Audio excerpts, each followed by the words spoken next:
हैं कक्षा 12वीं का एक इम्पोर्टेंट टॉपिक जिसका नाम है अवकलन। अवकलन होता क्या है?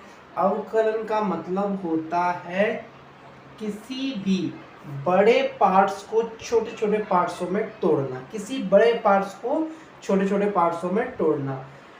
जैसे कि हमारे पास मान लो एक इतना बड़ा एक वॉल्यूम है या क्षेत्रफल है।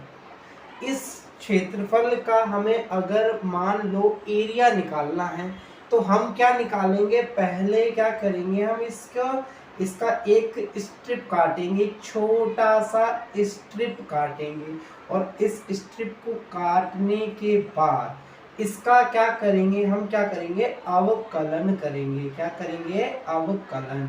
और अवकलन करने के बाद ये छोटे से स्ट्रिप का आयतन निकल आएगा, क्षेत्रफल निकल आएगा और उसके बाद हम क्या कर देंगे? इसे इंटीग्रेट कर देंगे यानी समाकलन कर देंगे तो इस पूरे इस क्षेत्र का क्या निकल आएगा?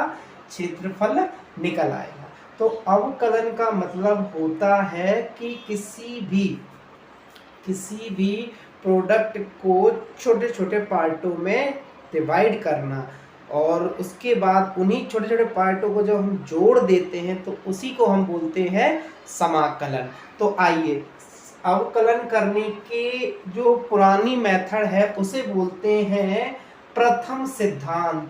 प्रथम सिद्धांत से अवकलन। प्रथम सिद्धांत से अवकलन। प्रथम सिद्धांत से अवकलन की अगर बात करें तो ये जो प्रोसेस थी ये सबसे पहले अपनाई गई प्रक्रिया थी जो बहुत ही लेंदी प्रोसेस थी। लेकिन आगे चलकर जैसे जैसे मैथ का विकास होता गया ये प्रोसेस क्या होती गई?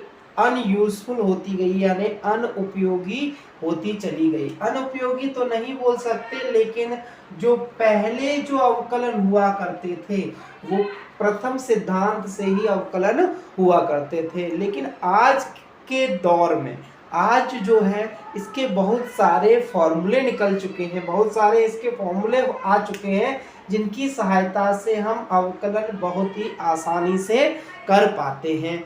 जैसे कि फॉर एग्जांपल हम फॉर्मूले की बात करें तो जैसे इसका एक स्टैंडर्ड फॉर्मूला आता है डी ओवर का डी एक्स की पावर n।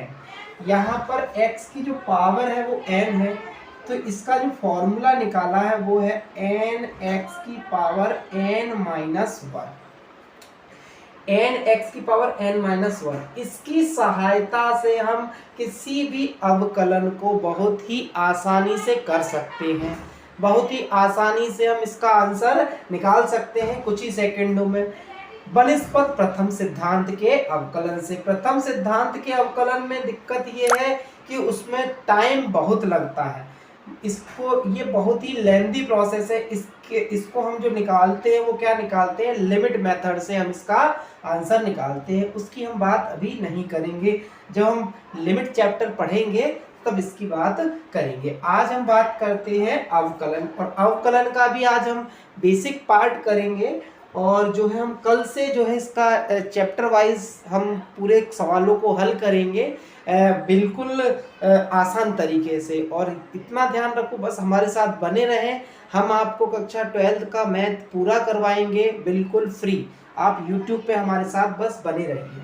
चलो स्टार्ट करते हैं। जैसा कि ये फॉर्मूला हमने बताया डी ओवर का डी एक्स की पावर n माइनस 1, ये पूरे अवकलन का की जान है। यदि इस फॉर्मूले को हमें लगाना आ जाता है तो हम बहुत सारे सवाल आसानी से कर लेते हैं। लेट अस सी, देखते हैं। जैसा कि हमने बात की यहाँ पर हमें दे रखा है x की पावर 8। इस फॉर्मूले का यूज देखते हैं। x की पावर 8 दे रखा है और इसे हमें क्या निकालना है? इसका हमें अवकलन करना है। कैसे करेंगे अवकलन? तो हम यहाँ पर सबसे पहले लिखेंगे ये लिखा है तो हम लिखेंगे x के सापेक्ष अवकलन। x के सापेक्ष अवकलन करने पर, x के सापेक्ष अवकलन करने पर, x के सापेक्ष अवकलन करने पर। अच्छा, इंग्लिश मीडियम वाले की बात करें तो यहाँ पे लिखेंगे differentiate differentiate with respect to x. Differentiate with respect to x मतलब क्या होता है देखें जरा, तो डी ओवर का डी एक्स एक्स की पावर 8। फॉर्मूला क्या है बेटा, देखो x की जगह x है, कोई प्रॉब्लम नहीं है। n की जगह कितना है बेटा, पावर 8 है। तो इसको अगर फॉर्मूले के अकॉर्डिंग बात करें तो n की जगह n की वैल्यू 8, x की जगह x, n की जगह 8 माइनस का 1, 8x 8 माइनस 1 कितना हुआ, 8x की पावर 7। ये इसका क्या हो गया बेटा, आंसर। आगे बात करें अगर हम यहाँ पर, तो एक और सवाल लेते हैं यहाँ पर। जैसे मान लो यहाँ पर दिया हुआ है हमें 3x² प्लस का 5x और प्लस का 8। तो अगर हम यहाँ पे वही काम फिर से करेंगे, x के सापेक्ष अवकलन करने पर, x के सापेक्ष अवकलन करने पर, x के सापेक्ष अवकलन करें तो क्या लिखेंगे बेटा, d ओवर का dx 3x² प्लस का 5x प्लस का 8। अच्छा इंग्लिश मीडियम वाले लिख सकते हैं बेटा, differentiate with respect to x, differentiate with respect to x। अब यहाँ पर बात करें तो इसका अलग इसका डिफरेंशिएशन अलग होगा, इसका अवकलन अलग होगा और इसका अवकलन अलग होगा। तो d ओवर का dx 3x² plus d over का dx 5x plus d over का dx 8। आगे बात करें तो ये क्या है बेटा, अचर राशि है। और हमने अभी बताया नहीं, आपको अभी थोड़ी देर में पहले बात बताएंगे कि अचर राशियों का अवकलन नहीं होता है। अचर राशि है तो इसको हम वहाँ बाहर लिख लेंगे। तो यहाँ पे 3d ओवर का dx x² प्लस 5 है, 5 बाहर, d ओवर का dx x प्लस, ये अचर राशि का अवकलन नहीं होता है। अगर जबरदस्ती अगर अवकलन करने बोलेंगे तो इसका अवकलन होता है 0। तो हमने यहाँ पर क्या लिख दिया, 0। Same as it is 3 power है, फॉर्मूला वही है। कौन सा फॉर्मूला लगा है यहाँ पर, d ओवर का dx x की पावर n बराबर क्या है बेटा, n x की पावर n-1 लगाते हैं यहाँ पर। तो यहाँ पर 3 और यहाँ पर ये है 3, यहाँ पर आ जाएगा बेटा 2, n की वैल्यू कितनी है बेटा 2, 2x की जगह x, n की जगह 2 -1 प्लस यहाँ पर बात करें तो 5, यहाँ पर अगर बात करें तो यहाँ पर पावर कुछ नहीं है तो कितनी है बेटा 1 है, या 1 है यहाँ पर। तो बात करते हैं यहाँ पर 1x की पावर 1 - 1 कितना हुआ बेटा, 3 दूनी 6, 2 में से क्या बेटा x प्लस 5 और x की पावर 0। और हम अच्छी तरह से जानते हैं बेटा x की पावर 0 की वैल्यू कितनी होती है बेटा 1। तो यहाँ पर अगर हम बात करें तो ये कितना हो जाएगा बेटा 6x प्लस का 5 इंटू में 1, यानी ये आंसर आ गया 6x प्लस का 5। ये उसका क्या आ गया बेटा आंसर। देखा आपने कितना आसान है फॉर्मूले से इस सवाल को हल करना। चलो आगे हम इसको नोट करें फिर हम देखते हैं, 2 मिनट बेटा।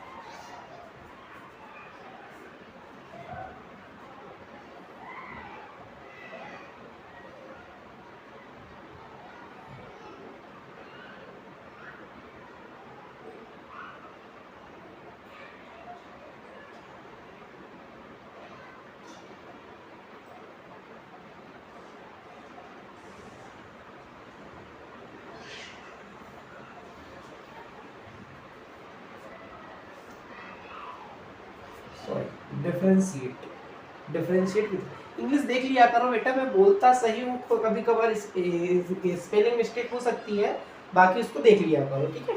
अच्छा आशा करता हूँ कि इसको मिटा लिया होगा, 2 मिनट का समय दे रहा हूँ, आप इसको मिटा लीजिए, नोट कर लीजिए।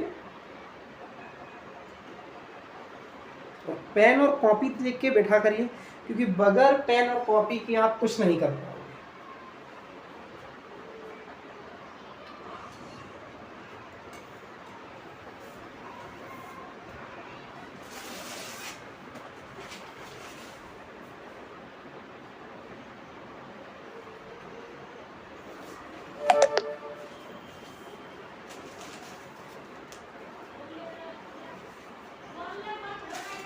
चलो आशा करता हूँ कि ये लिख लिया होगा आपने। चलो आगे बात करते हैं हम इसके फॉर्मूलों की। इसके कुछ फॉर्मूले होते हैं, हम बेसिक की बात करें तो फॉर्मूले को जिसके स्टैंडर्ड फॉर्मूले होते हैं वो नोट कर लीजिए और वो याद होने चाहिए। जैसे डी ओवर का डी एक्स, अभी 2 मिनट पहले लिखवाया था, D over D x x की पावर एन। फॉर्मूला क्या होता है बेटा, एन एक्स की पावर एन माइनस वन।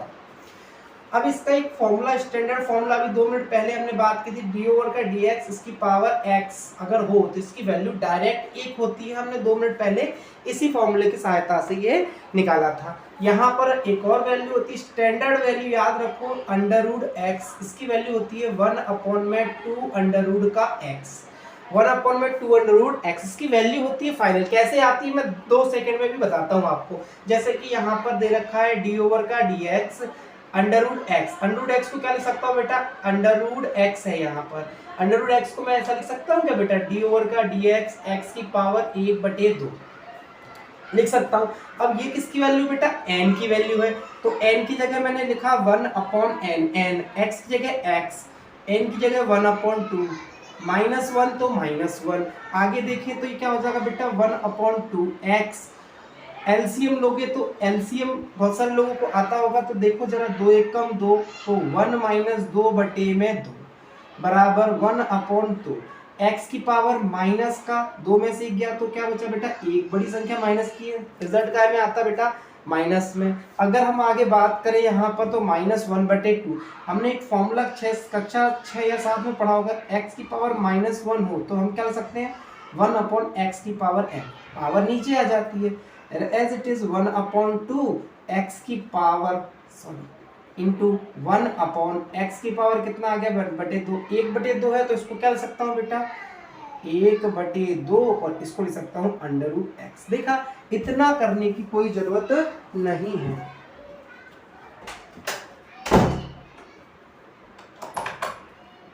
इतना करने की जरूरत नहीं है।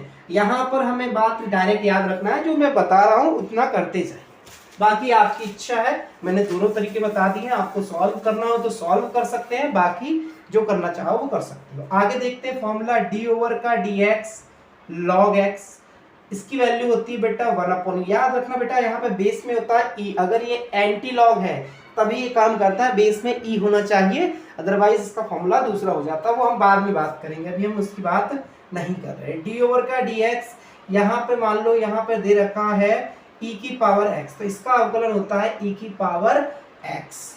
अच्छा, यहाँ पर अगर हम बात करें d ओवर का dx, d ओवर का dx log x हो चुका है, यहाँ पर मान लो e की पावर x दे रखा है, तो इसका अवकलन हो जाएगा e की पावर x log ex। ठीक है, ये फॉर्मूले होते हैं कुछ, बेटा ध्यान रखना है, इन फॉर्मूलों के बगैर कुछ नहीं करते। अब कुछ ट्रिग्नोमेट्रिक फॉर्मूले होते हैं, ट्रिग्नोमेट्रिक फंक्शन होते हैं, ट्रिग्नोमेट्रिक फंक्शन होते हैं, यानी इसको हिंदी में बोलते हैं त्रिकोणमितीय फलन। त्रिकोणमितीय फलन, त्रिकोणमितीय फलन जो होते हैं उनके कुछ फॉर्मूले होते हैं, वो हमें याद रखना है, एज इट इज याद रखना है बेटा। डी ओवर का डी एक्स साइन एक्स, इसका अवकलन होता है बेटा कॉस एक्स। इसकी मैं ट्रिक भी बताऊंगा बेटा, ध्यान रखना, थोड़ा सा ध्यान वेट कीजिए। डी ओवर का डी एक्स, इसका कॉस एक्स का होता है बेटा माइनस का साइन एक्स। डी ओवर का डी एक्स, यहाँ पर बेटा टेन एक्स बराबर, यहाँ पर दे रखा है टेन एक्स का होता है बेटा सेक स्क्वायर एक्स। यहाँ पर है डी ओवर का डी एक्स सेक एक्स का फॉर्मूला होता है बेटा sec x tan x. D over का डी एक्स कॉट एक्स का होता है माइनस का cosec square x. D over का d x sine cos tan sec cosec x का होता है माइनस का कोसेक एक्स कॉट एक्स। ये 3 और ये 3, ये 6 फलन होते हैं। हमें यहाँ पर बड़ी दिक्कत ये होती है बेटा, हमने यहाँ पर देखा है जो प्रॉब्लम आती है वो ये आती है बेटा कि यहाँ पर हमने कभी देखा है कि यहाँ पर हमें ये पता नहीं चलता है कि साइन कब, माइनस का कब लगाना है। माइनस के बीच में बड़ा कंफ्यूजन में रहते हैं, तो आज मैं माइनस की कंफ्यूजन खत्म कर देता हूँ। बेटा यहाँ पर क्या है बेटा, कॉस यानी सी आ रहा है, सी के साथ में निगेटिव। यहाँ पर देखो, यहाँ पर सी है, यहाँ पर भी इसके साथ में क्या है बेटा, निगेटिव। यहाँ पर सी आ रहा है, यहाँ पर भी क्या है, निगेटिव। यानी बात हमें यहाँ पर समझ में आ रही है कि जब जब कॉस होगा, कहीं भी कॉस होगा, तो उसके साथ में हमेशा नेगेटिव आएगा। ये इसकी एक छोटी सी ट्रिक है जो याद रखना है, बाकी आप नोट कर लीजिए। मैं 2 मिनट का समय देता हूं आपको, नोट कर लीजिए।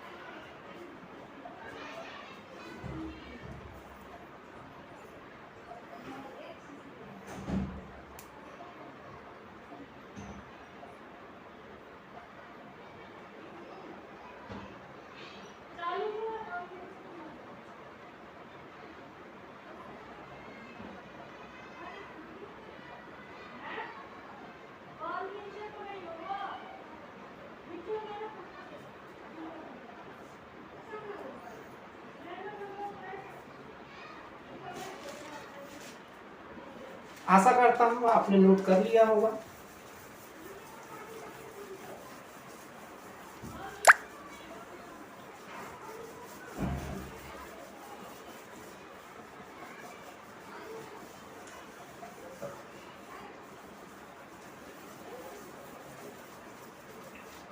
देखिए बेटा, मेरा जो है YouTube पर ये पहला क्लास है, तो मुझे ज़्यादा यूट्यूब बनाने का ज़्यादा एक्सपीरियंस तो नहीं है, लेकिन हाँ, मैं मेहनत आपके साथ मेहनत कर सकता हूँ। अगर आप मेहनत करना चाहते हो तो मैं आपके साथ मेहनत करने के लिए तैयार हूँ। तो इसके लिए बस आप मेरा मोटिवेशन बनाते रहिए, बना के रखिए। आप इस चैनल को ज़्यादा से ज़्यादा सब्सक्राइब कीजिए, लाइक कीजिए और अपने दोस्तों में शेयर कीजिए। मैं ऐसे ही कॉन्सेप्ट लगातार लाते रहूँगा।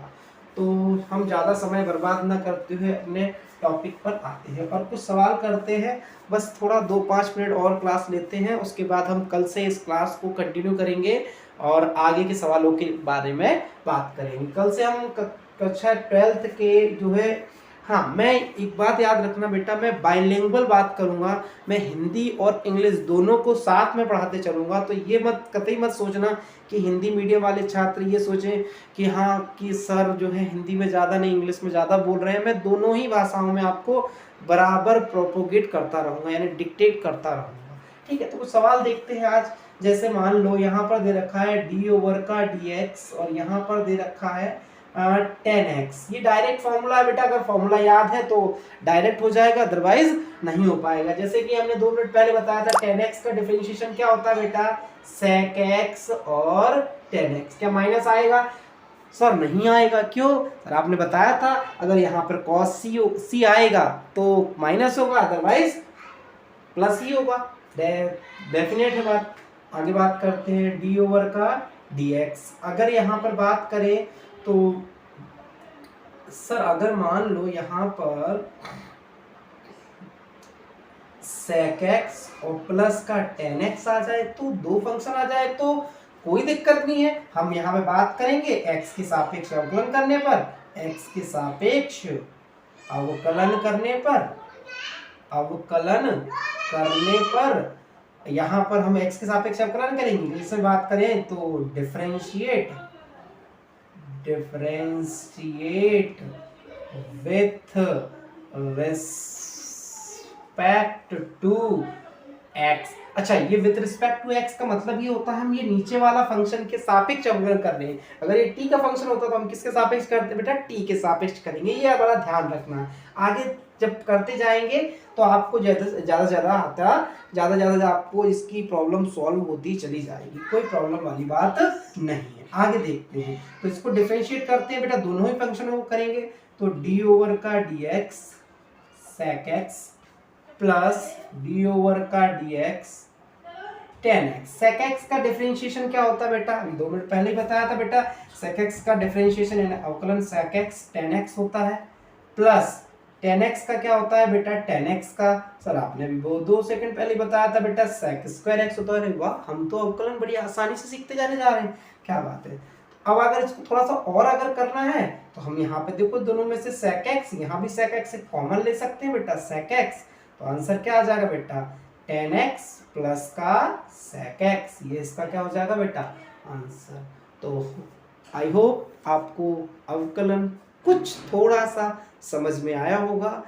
हाँ, इसमें थोड़ा बहुत समझ में आया होगा। आशा करते हैं कि कल हम और इसको थोड़ा सा और अच्छी तरीके से पढ़ाएंगे, जब हम और ज़्यादा सवाल करेंगे। देखो अवकलन समझने के लिए हमें क्या करना पड़ेगा बेटा, नंबर ऑफ क्वेश्चन, यानी क्वेश्चनों की संख्या हमें ज़्यादा लगाना पड़ेगा। और जब हम क्वेश्चन बहुत ज़्यादा करेंगे तो हमें ऑब्वियस सी बात है ये जल्दी से जल्दी समझ में आने लग जाएगा। लेकिन इसके लिए आपको भी थोड़ा सा निश्चय करना पड़ेगा कि आप जो है इन सवालों को बड़ी आसानी से पेन और कॉपी पे बार बार रिवाइज कीजिए। फॉर्मूले यानी अवकलन अगर आपको सीखना है तो फॉर्मूले आपको याद होना बहुत ज़रूरी है, नहीं तो आप ये सवाल नहीं कर पाओगे, बगैर फॉर्मूले के ये सवाल नहीं हो पाएंगे। तो आशा करता हूँ कि आप जो है कल फॉर्मूले याद करके आओगे। तो मैं आपको दोबारा से सवाल अवकलन का नया टॉपिक तो नहीं, जो है कक्षा 12वीं का CBSE बोर्ड या MP बोर्ड दोनों ही सेम है, तो कोई प्रॉब्लम नहीं होगी, मैं करवाऊँगा। हाँ, मैथ से सवाल करवाऊँगा। तो आशा करता हूँ इसी के साथ मैं दीपक भार्गव जो है आज की क्लास को जो है पैकअप करता हूँ, और कल जो है आप न्यू तरीके से आइए। ठीक है, थैंक यू।